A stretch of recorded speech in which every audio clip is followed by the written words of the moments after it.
What's going on Facebook? This is Tatum. I'm making this video to give you guys some insight on my experience at a Donald Trump rally.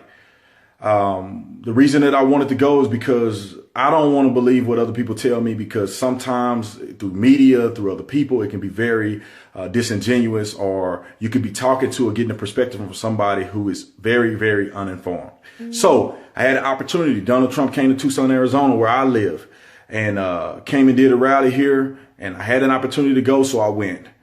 Some people probably would disagree with that, but, you know, the Lord on my side, so I'm okay with going there because I know I'll be all right. Went in there, very, very shocking. I wasn't expecting what I saw.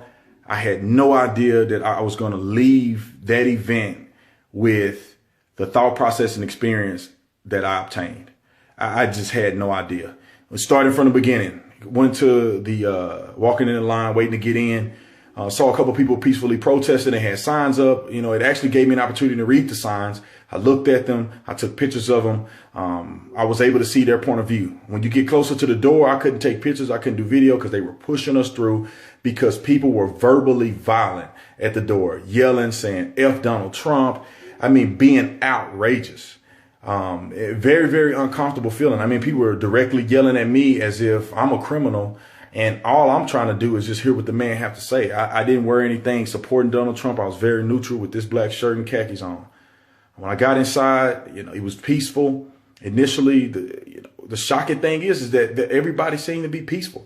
There wasn't a lot of hatred and maliciousness going on and lashing out at the protesters. Initially, there was nothing like that. And I didn't get that impression at all.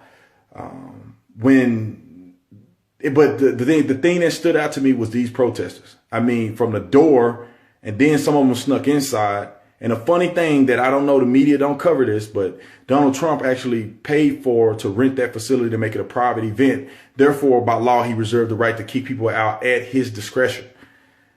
So he's not violating constitutional rights when he was kicking people out. And I can say this point blank, that he didn't randomly kick people out. A lot of times it wasn't really him that was even addressing these people. Before he ever came out, they made an announcement and said, you are not to harm protesters. You are not to get in a physical altercation with them, that the security staff will escort them out. And that was another thing that I didn't see portrayed. I don't see portrayed in the media, is that they gave a disclaimer and said, don't hurt these people. You don't need to do this. So moving forward, during the event, I mean, these people were acting a fool. I'm talking about cussing and screaming. You guys seen some pictures. There was somebody wearing a Ku Klux Klan hat saying F Donald Trump, flipping people off. The group that I posted were yelling F Donald Trump in front of these kids.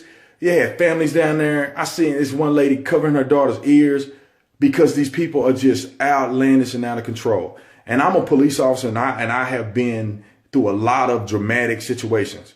And I have to be honest, I felt very uncomfortable there. I mean, there was a lot of police officers there or whatever, but I personally felt uncomfortable. I felt like at any moment, with the climate of these protesters, this wasn't the people that was involved in Trump's rally. It was these protesters that at any moment I could get sucker punched by somebody, because they're just outrageously screaming and yelling and not really saying anything but hateful slurs, calling them a racist, calling people that were involved racists and haters. And the funny thing is, these people are the most hateful, evil people that I've ever seen. I could not believe what I saw. Moving forward, Donald Trump got up and, you know, he gained my respect. He didn't say anything hateful against anybody. He didn't say anything prejudiced. You know, I didn't hear any of that. I didn't hear any tones of that. I didn't get that perception from the people who were following him. Everybody was just excited for what he had to say. And I think he said a lot of positive things. And I think his character is a lot different than what you would perceive it to be in the media. You know, he spoke about immigration very, very vividly. And he talked about he don't have problems with immigration, and that he just have a problem with illegal immigration. He talked about building that wall that he so famously talks about.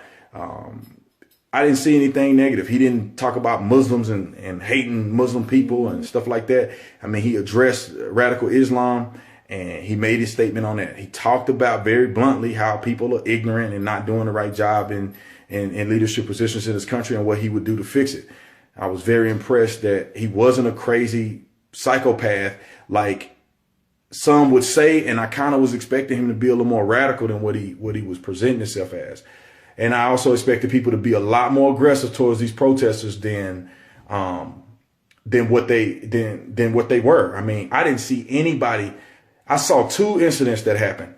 One, a protester was acting a plumb fool. He goes up the walkway while they're escorting him out. And I don't know if he spit on this guy or hit him, but he got his tail kicked and stomped. I saw it. So he was asking for that one. He assaulted somebody and he lost the battle. That's what happens. So I don't count that against a Trump follower. And who knows, that guy may not even been a Trump follower. He may have just been there like me trying to get more information. And the other thing that I saw was it was an older guy and his kid was holding a racist flag saying that Trump was a racist and had all these slurs on it. And the guy took his flag, balled it up, and it wasn't an American flag. It was like a white makeshift flag he got, balled it up and threw it over the balcony part. It was the only thing that I saw that I was like, okay, that guy kind of acted out of control. But you know what's funny is the media will take a picture of that and hang on to that when there was 1,000 other people that should have been kicking these people's tails because they were all in people's faces and everything. It was crazy. But they